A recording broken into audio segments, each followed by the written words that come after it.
The ropes bit deep into her wrists, drawing blood that trickled down her pale arms. Sarah Miller hung suspended against the rough wooden post, her body trembling beneath the merciless Colorado sun. The crowd gathered around her, neighbors, shopkeepers, men who'd tipped their hats to her just days before, now watched with stone faces as her punishment continued. Someone had thrown dirt at her. It clung to the tears on her cheeks. From the shadowed doorway of the Silver Creek Saloon, Morgan Deadeye Hayes watched, his weathered face betraying nothing. His hand, however, tightened around the whiskey glass until his knuckles whitened. He hadn't come back to this God-forsaken town to get involved in its problems. 5 years had passed since they'd stripped him of his badge, since they'd chosen money over justice. 5 years since he'd sworn never to set foot in Silver Creek again. Yet here he stood, and there she hung. Benjamin Thornton strutted before the crowd, silver deputy star gleaming on his chest, the same chest that had swelled with privilege while Hayes had faced him in that fateful shootout years ago. The shootout that had cost Hayes everything.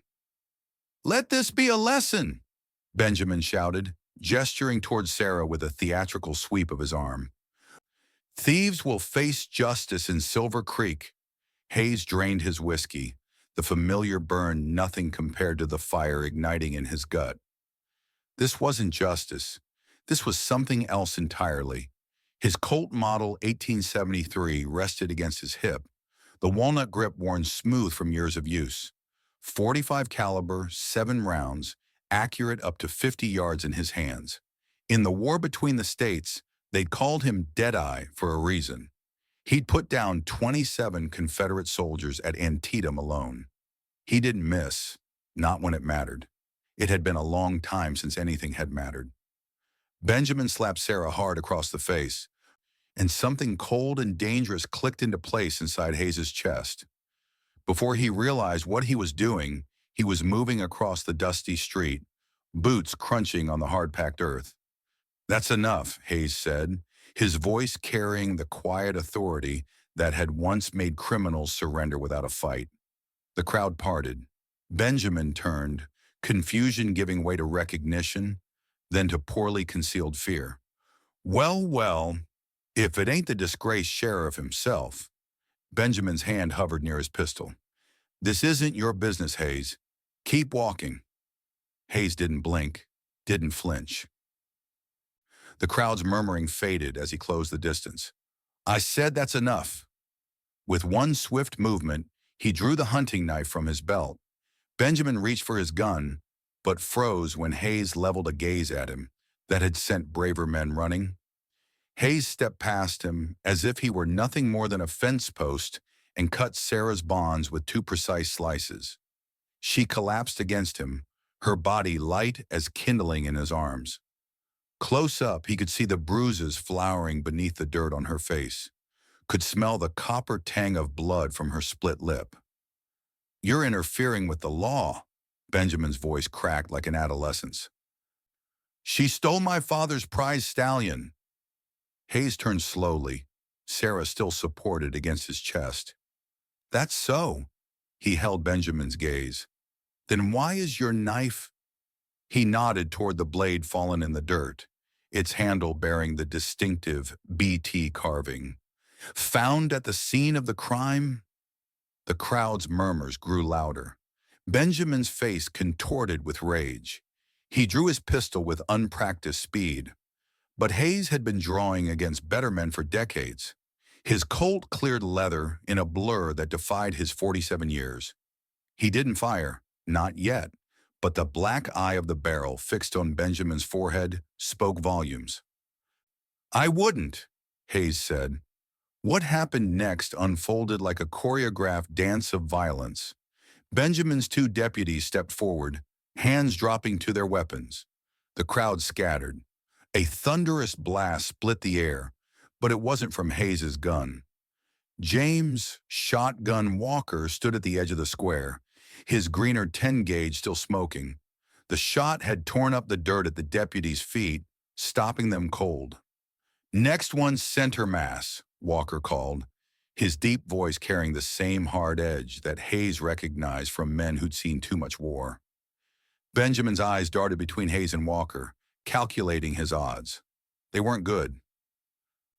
"This isn't over," he spat, holstering his pistol with trembling fingers. "My father, your father doesn't own everything in this town," Hayes cut him off. "Not yet." As Benjamin and his men retreated, the crowd dispersed, none willing to meet Hayes's eyes. He carried Sarah toward the doctor's office, Walker falling in beside them, shotgun cradled in the crook of his massive arm. "Didn't expect to see you back in these parts," Walker said, his dark eyes scanning the street for threats. Hayes adjusted his grip on Sarah, her breath coming shallow against his neck. "Wasn't planning on staying." Walker's laugh was humorless. "Plans change when Thorntons are involved." Dr. John Matthews didn't ask questions when they brought Sarah in. He simply cleared his examination table and set to work, his experienced hands gentle as they cleaned her wounds. Hayes stood by the window, watching the street, while Walker positioned himself by the door. "Third one this month," Matthews said quietly, applying ointment to Sarah's raw wrists. Hayes turned. "Third what?" Matthews met his gaze. "Third young woman who's caught Benjamin's eye, refused him, and suddenly found herself accused of something." He shook his head. "First was run out of town. Second paid her way out of trouble. This one had no money, no family to defend her." Walker finished, his face grim. "Just like they like 'em." Sarah stirred, her eyes fluttering open. When she saw Hayes, fear flashed across her face before recognition set in. "You," she whispered. Hayes nodded once. "Why?" The question was simple, direct. Hayes didn't have a good answer. He'd sworn off playing hero 5 years ago when it had cost him everything. When William Thornton's influence had stripped him of his badge after he'd shot Benjamin in a fair fight, a shootout Benjamin had started. When the town had turned its back on law in favor of silver money. "Some habits are hard to break," he finally said. A commotion in the street drew their attention. Walker peered through the curtains, then cursed under his breath.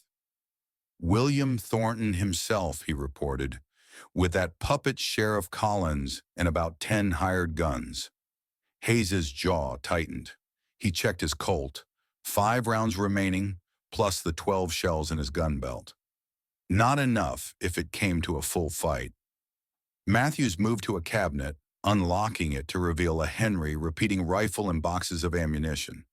"Been saving this for a rainy day," he said, offering it to Hayes. "Looks like the storm's here." The door burst open. Sheriff Michael Collins stood framed in the doorway, sweat beading on his forehead beneath his too-new hat. Behind him, William Thornton's imposing figure loomed like a shadow. "Morgan Hayes," Collins said, voice wavering slightly. "You're under arrest for assaulting an officer of the law and aiding a criminal." Hayes didn't move.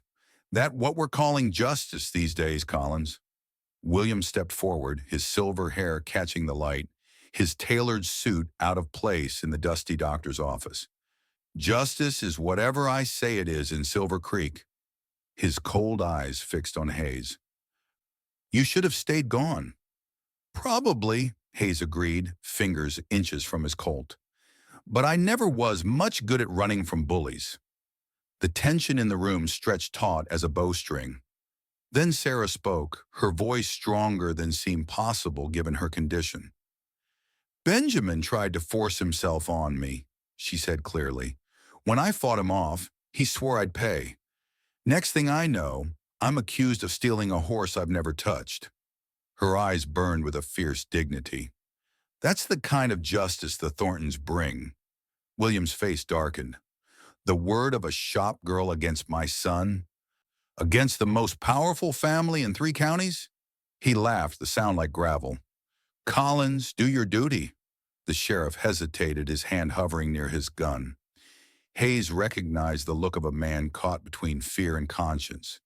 He'd seen it on too many faces during the war. Walk away, Collins, Hayes advised quietly. Whatever he's holding over you, it's not worth the price of your soul. Something flashed in Collins' eyes, a moment of clarity perhaps, but it vanished as William placed a heavy hand on his shoulder. $500, why William announced, for Hayes and the girl, alive or dead. He smiled thinly at Hayes. Preferably dead. As they backed out, Walker moved to the window again. Riders coming into town, he reported grimly. Looks like every gun for hire in the territory smells that bounty money. Hayes checked the Henry's action, smooth as silk. Doc, is there a back way out of here? Matthews nodded. Through the surgery, there's a door leads to the alley. Hayes turned to Sarah. Can you ride? Her chin lifted. Better than most men in this town. Despite everything, Hayes felt the corner of his mouth twitch upward. We need to get to high ground, somewhere defensible. Walker hefted his shotgun. I know just the place. The abandoned silver mine 3 miles outside town perched on a rocky outcropping that commanded views of all approaches. The cabin, once home to the mine supervisor, was weathered but solid. Hayes circled it once, noting angles of fire, potential cover, escape routes. Old habits from the war that had kept him alive when other scouts hadn't made it home. Inside, Walker was already preparing defenses, moving furniture to block windows, setting up firing positions. How'd you know about this place? Hayes asked, checking the cabin's rear exit. Walker's face darkened. Used to be mine. Had a claim here before William decided he wanted it. He ran a hand along a support beam. Hired men burned me out. Judge ruled in his favor. Story as old as Silver Creek itself. Sarah appeared in the doorway, arms full of canteens she'd filled at the stream. They're coming, she said simply. Dust on the road. Hayes moved to the window. 5 riders approaching fast, rifles across their saddles. Not Thornton's regular men. These moved with the easy confidence of professionals. Dangerous. Walker, take the back window. Sarah, stay low and keep that Henry close.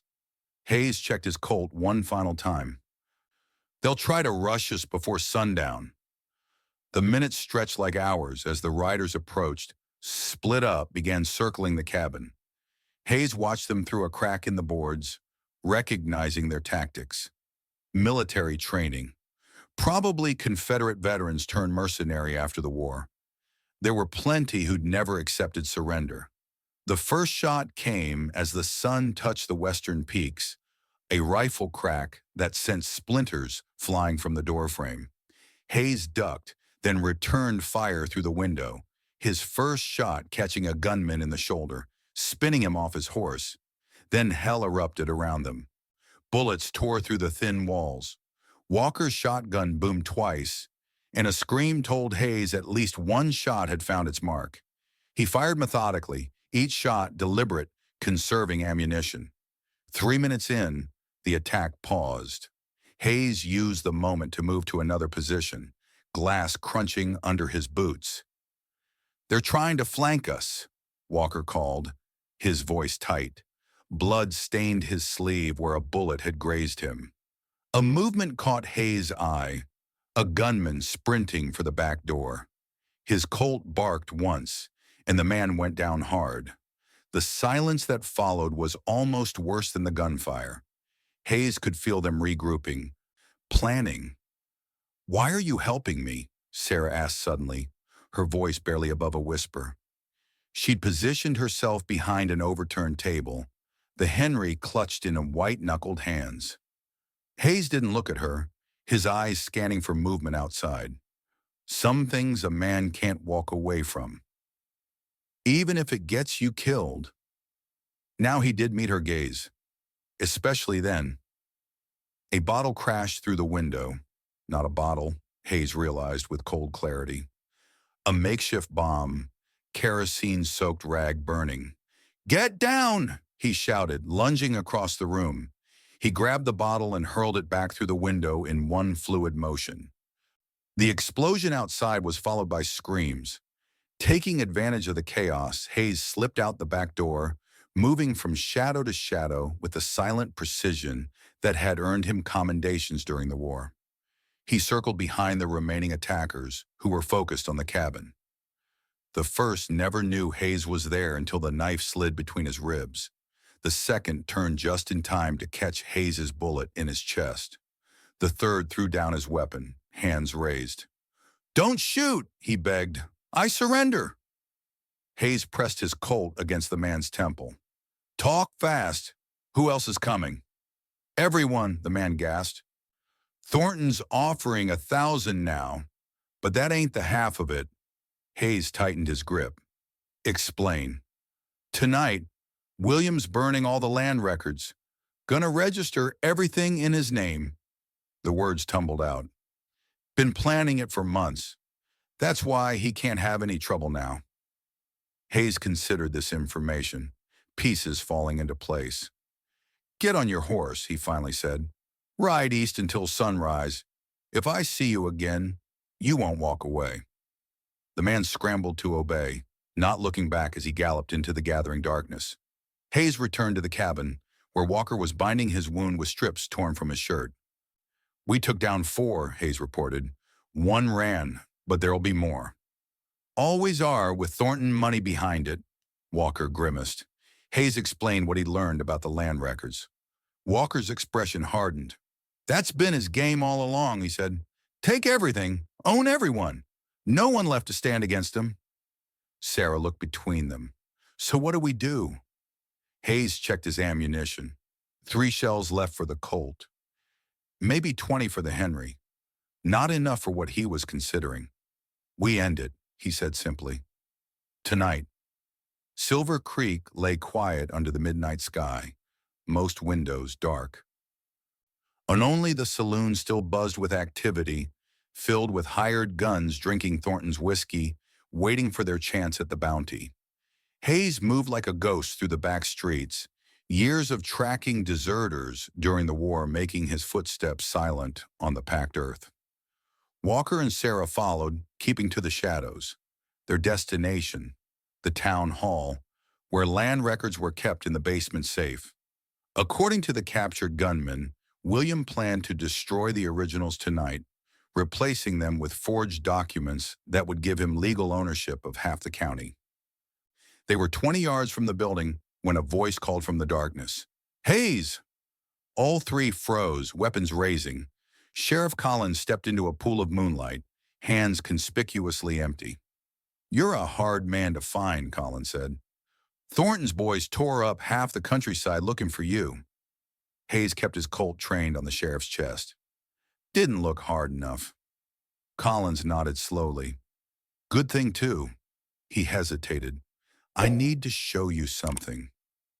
Against his better judgment, Hayes followed as Collins led them not to the jail, but to his own small house at the edge of town. Inside, a woman sat by a low fire, her face bruised in a pattern Hayes recognized immediately. "This is my wife, Mary," Collins said, his voice hollow.